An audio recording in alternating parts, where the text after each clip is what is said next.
Hey YouTube, welcome to Market Watch, your weekly segment where we talk about the Digimon card game market. We just finished our final big events of the EX2 meta, and now we can move on to BT9. I have a whole list of cards that I want to just mention about BT9 that you want to have, potentially, before they potentially go up. That's what today's Market Watch is all about. If you guys like this content, don't forget to like, comment, subscribe. Turn that notification bell on the smashed potatoes. That way you know when all these amazing Digimon videos go live. On the note of subscribing, I looked at my data for the last 28 days. More than half of you are not subscribed. More than half the people that probably watch this Market Watch are not subscribed. What are you doing with your life? Can you just subscribe? Can you, do me a favor? Holy shit. Just subscribe already. God. Anyway, on to Omnimons, as we always start with. The Zord defeats are going down, which is the most interesting part of this. I've talked to some people about it. Zord defeat does see less play going into BT9 because we have a new big baddie that we'll talk about soon.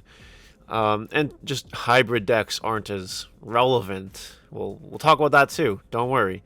But Zord defeat expecting kind of a decrease in play, so the prices are kind of already decreasing a little bit. Might want to keep an eye on that, maybe sell them. They probably would down a little bit more.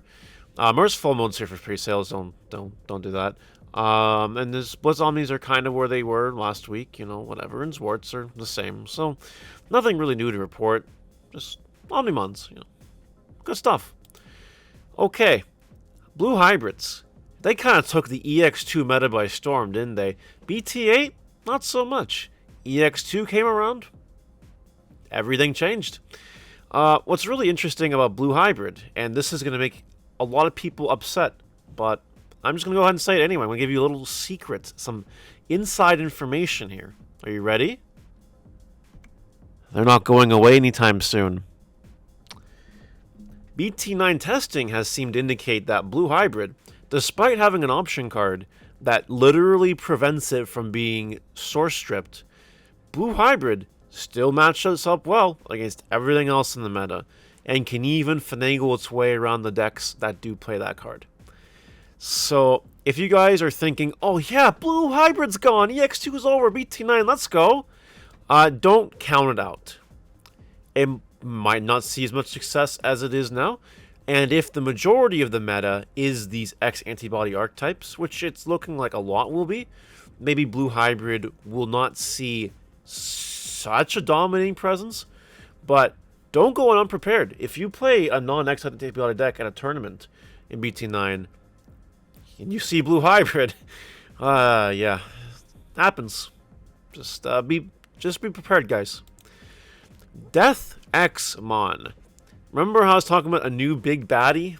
A new big level 7 baddie. This card is the definition of power creep. Now, why am I bringing up BT9 cards? Because you do not buy the pre-sales.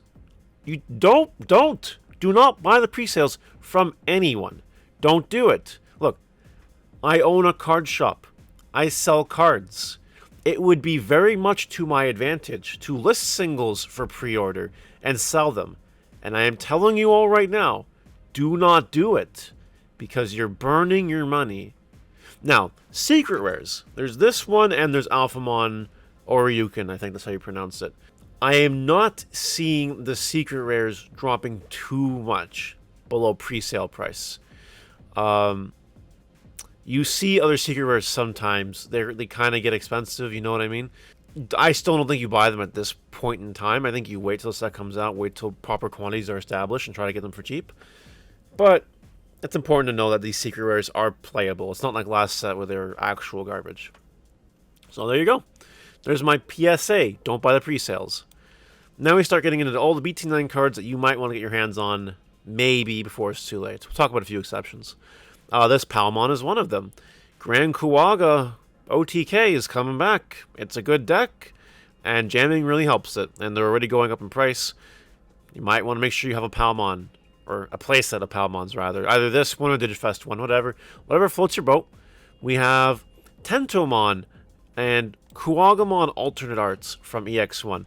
I'm bringing these two cards up because in some variants of the deck, these cards are played. Now, if these variants of the deck become more popular and they do well, these cards could go up even more. There might even be a little bit of a hype spike as soon as the set comes out, right? So you might want to grab these cards just in case. I mean, this Tentomon is kind of a sleeper pick anyway because of its ability to reduce insectoid ancient insect evolutions, which could matter later on too, not just in BT9 format. So maybe you pick this card up as a playset anyway. But yeah, just a thought process, you know? It's a good card, good inheritable. There's a Cuagamon X antibody. Like, it might be worth it to grab your copies of this card. Grand Quagga, obviously, we've talked about this one recently too. Part of the big bad boss combo with Green OTK this format. You definitely want to make sure you have your copies of this card before it's too late. There are plenty of listings now. Will that last? Well, we'll find out. Chaosmon.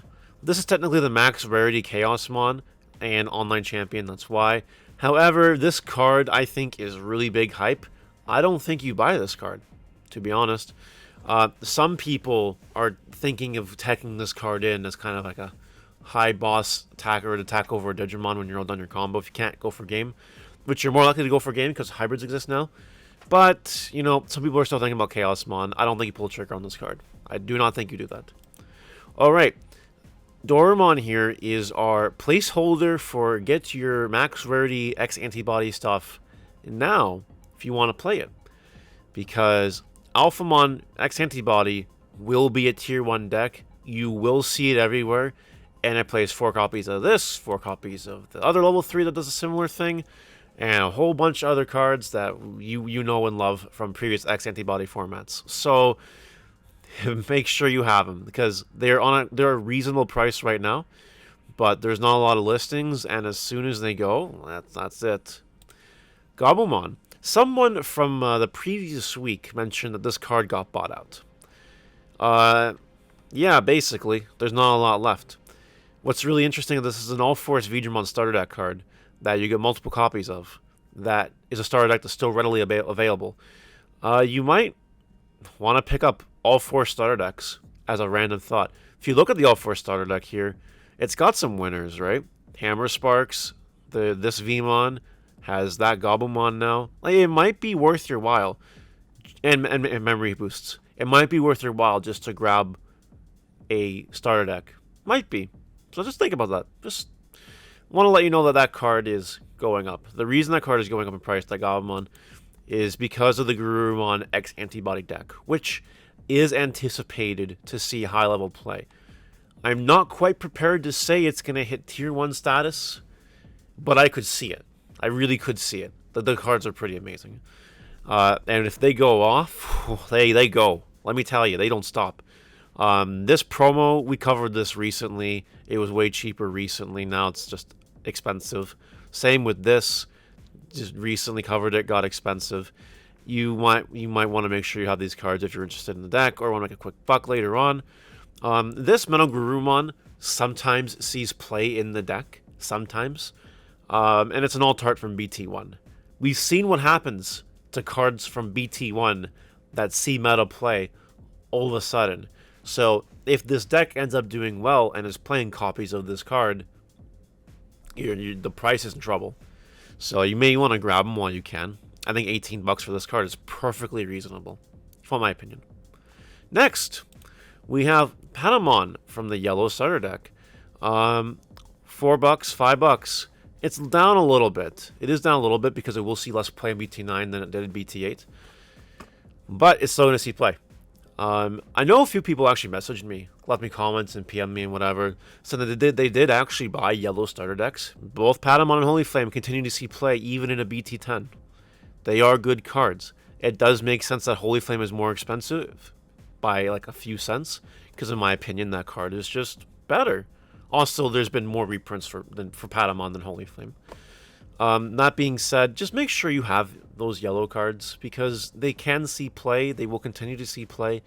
And if you want that ability to play those cards in yellow, you might want to grab them before some crazy guy does something with yellow hybrid in BT9. I'm not saying anything will happen with yellow hybrid in BT9. I'm not saying some crazy guy will top a regionals with 4 Panaman for Holy Flame in their deck. But anything is possible. Just enough said there. VMons. I don't like bringing up the whole page of VMons, but Imperial still sees a little play, and Magna X sees a little more play. Grab your VMon. You have your pick. Literally, there's so many versions of so many VMons. Just be educated, because they're all going to be going up soon, if Magna X really takes off. And speaking of Magna X, the super rare, like regular art's still around 10, 11 bucks, but this one is very close to gone. Very close to gone. I anticipate that this will get bought out. I anticipate that it'll be really expensive. Then I anticipate some people will list their singles of this card, of this alt art, to reduce the price a little bit. Whatever wave you want to come in on, make sure you just are educated about it and you know what you're doing, because it is going up. Yep. Nokia alt art. I just want to touch on this because Wargreymon X and Metagroomon X are all things in the BT9 format, and this benefits you, and that's just really it. So some people don't play it, to be fair. Some people don't play Nokia at all, but some people still do. It is kind of stagnant right now. You might want to grab them because A, you might see some play in BT9, and B, again, if we get good Agumon support, good Gabumon support, whatever support, this card has a potential of going through a hype price spike, as we've seen before. Beal Star.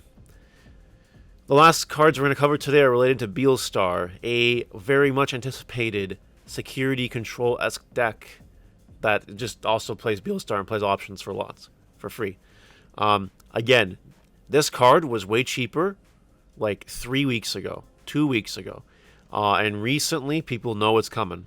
People know. Also, it's just a very nice looking card. Nobody can deny that, I don't think. Yeah, it's going to see play in the control variants of the format, along with Howling Crusher and along with Cocytus Breath.